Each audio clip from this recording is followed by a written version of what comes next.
Hello everyone, welcome into the ITLS Academy. Now we are going to discuss on how severe stress and depression lead to increased risk of early death. So what is the stress? Stress is a normal biological reaction to a potentially dangerous situation. When you encounter suddenly stress, your heart beating faster and send blood to muscles and important organs. You feel energy and have heightened awareness so you can focus on your immediate needs. Too much constant stress can have negative effects on your long term health.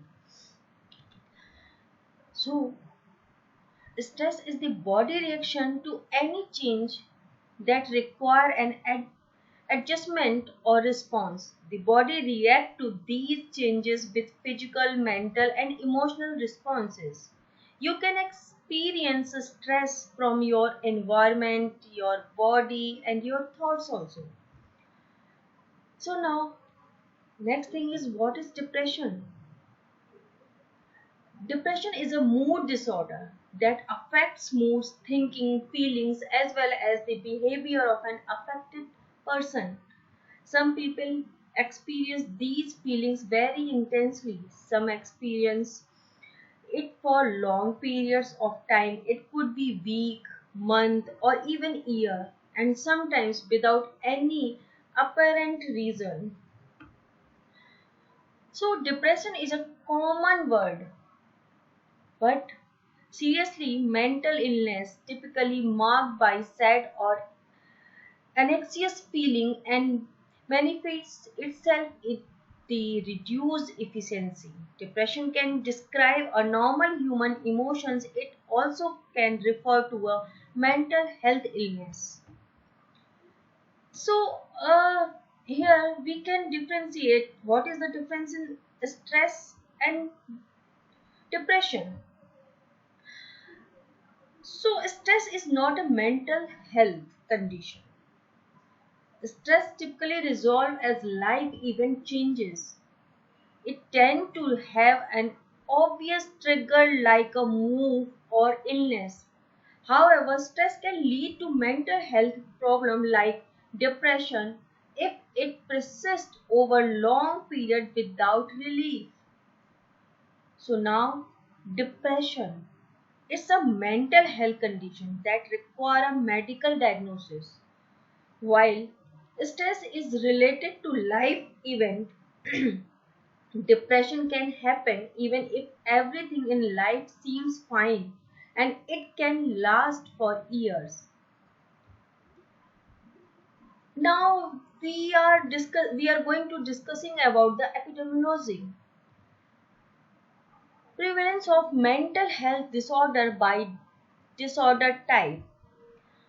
So it estimated that 97 million people worldwide had a mental or substance use disorder in 2017. The largest number of people had an anxiety disorder. Then the largest number was observed for the depression disorder. It estimated at around 4% of the population. Depression is the fourth most important contributor to the global burden of disease. The point prevalence for depression is 1.9% for male and 3.2% for females. Every year, 5 to 8% of the adult population get a depression. Here, we are going to discuss about the depression and suicide rate. From 2001 through 2017, for the total population, the total suicide rate increased 31% from 10.7 to 14 per 100,000. Suicide was the second leading cause of death among individuals between the age of 10 and 34. and the fourth leading cause of death among individuals between the age of 35 and 54. So here is the sorry, some common sign of stress and depression. Here you can see some differences related to depression and some signs related to stress. Like if you are depressed, then you can feel like uh, you are feeling sad and hopeless, lack of energy, enthusiasm, and motivation, being restless, eating more or less than usual, sleeping more, maybe less than usual. You can also trouble in concentrating, feeling guilty, anger, and maybe you can also feel like that for suicide also.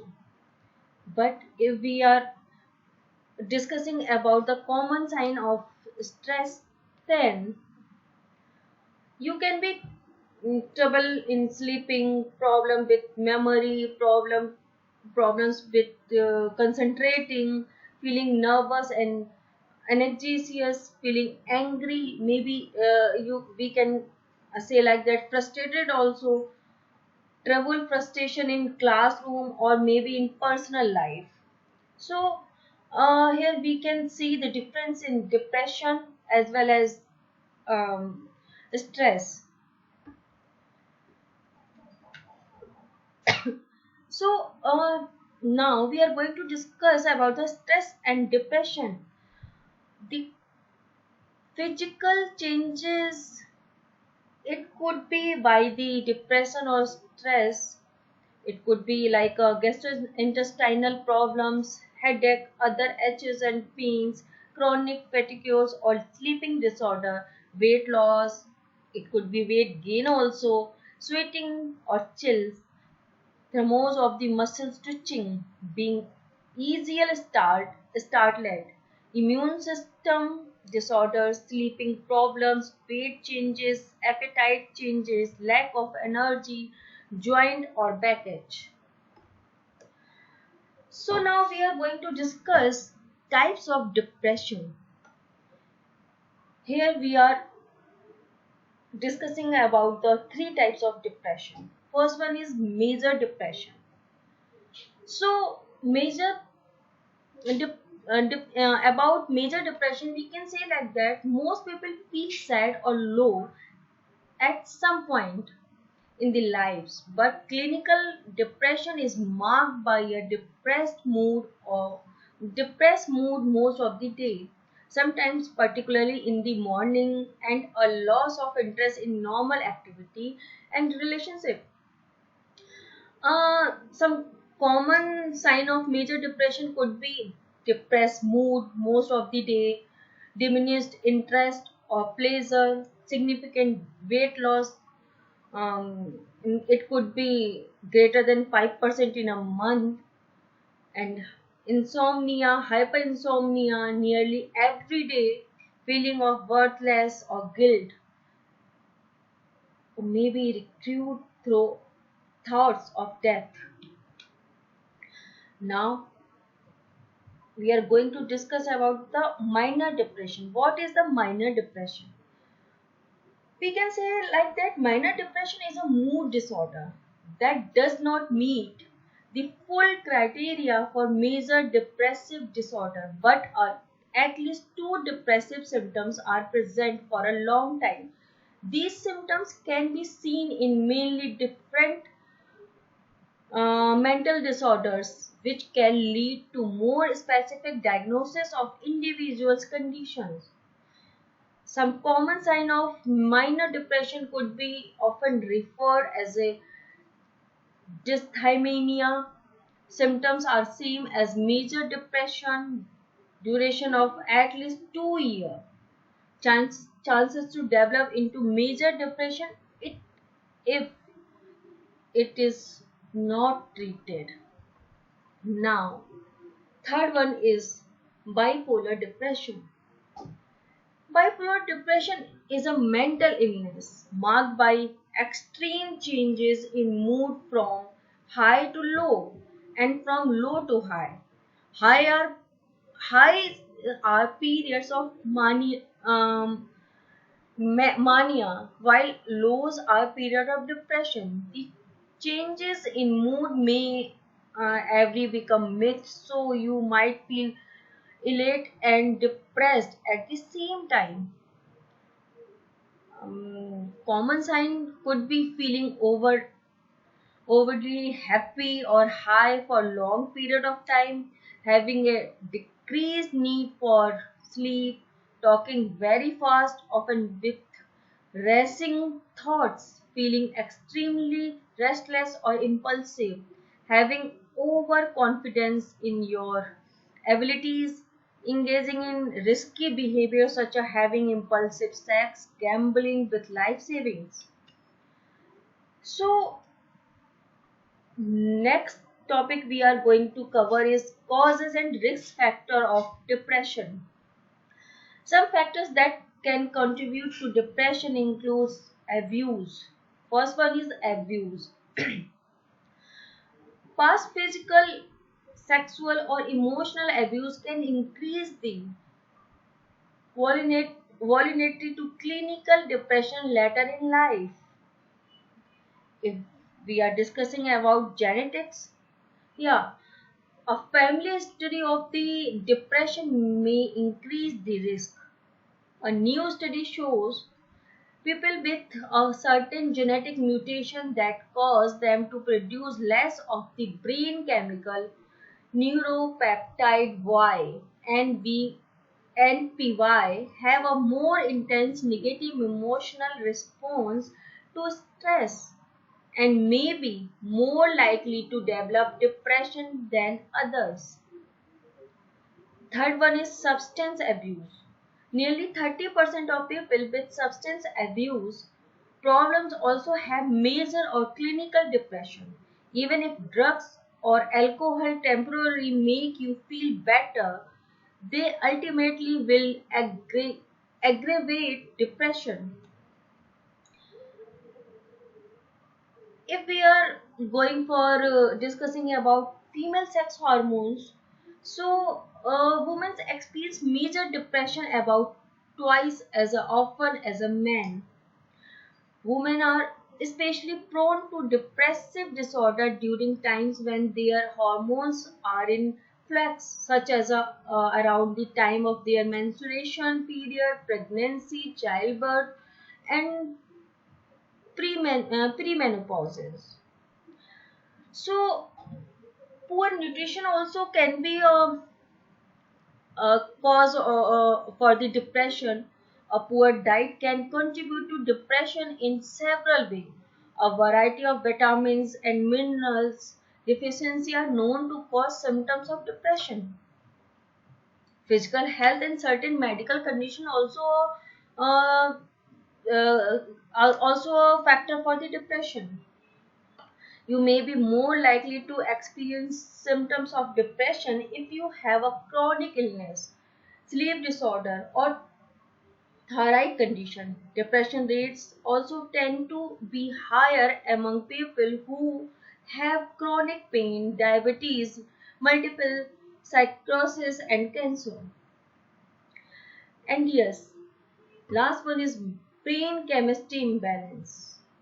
Neurotransmitter like dopamine, serotonin, and neuro and norepinephrine are chemical substances that help different areas of the brain communicate with each other.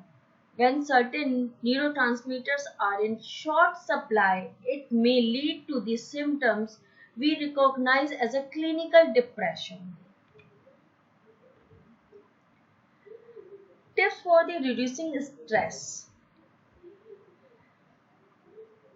Here we can go for some basic tips which will be very useful for reducing your stress. It could be like a keep a positive attitude, be assertive instead of aggressive. Learn and practice relaxation techniques. Try meditation, yoga. Exercise regularly. Your body can fight stress better when it is fit. Eat healthy, well balanced meal. Make time for hobbies and interest. Get enough rest and sleep. Your body needs time to recover from stressful events. Don't rely on alcohol, drugs, or compulsive behavior to reduce stress. Seek out social support. Spend some enough time with those you love. Here we are showing some small but effective way to de-stress. Like here in this chart, almost 30 ways are showing which are very effective for reducing your stress. It could be like you can listen your favorite tunes and stretch. You can do meditation, read for pleasures, walk, bike, and yeah, you can be involved with dancing, and you can call a friend, maybe sit in the sun. Sometimes sunlight also provide a very uh, good energy for your health and for your body. And yes, uh, look at a happy photo also. These small tips, by these small tips you can feel very happy. So now, aim for the treatment of depression. There's the three parts which are very important for the treatments of depression. First one is we can reduce sign and symptoms by the treatment. Second one is restore role function, and third one is we can minimize recurrence risk. Yes. Now, treatment options. Because if we are doing yoga, so many things, we can go for um, dancing, listening music. These are the small tips. But if you don't feel like uh, very stress, don't feel like happy, then we can go for other types of treatments. Like first one is a interpersonal therapy. It called IPT. Focus on improving personal relationship. The therapist teachers will help you how to evaluate their interaction with others and become aware of self-isolation and difficulties getting along with, relating to, or understanding others. Second one, we can go with family psychoeducation.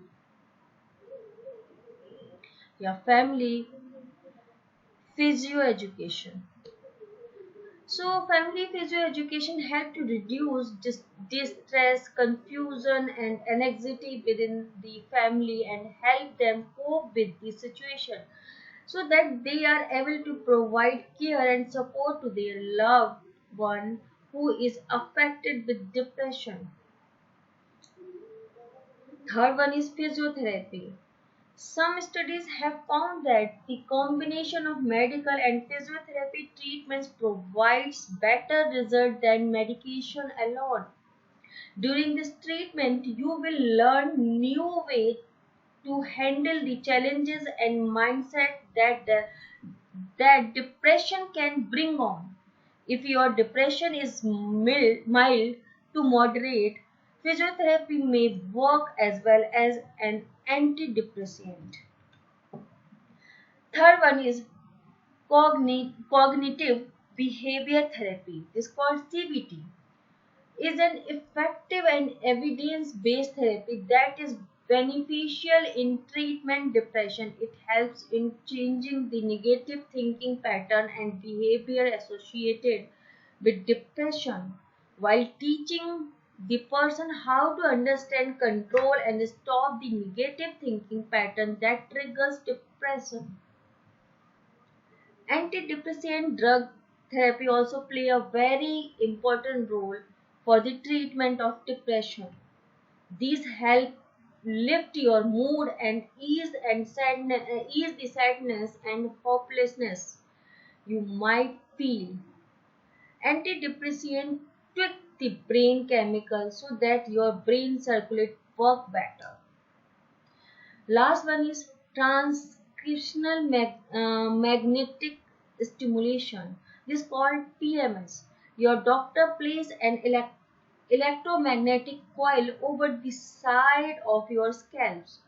It creates a magnetic field that sends an electrical current to stimulate nerve cells in the brain prefrontal cortex, which is one of the regional that control moods. Thanks you for listening me.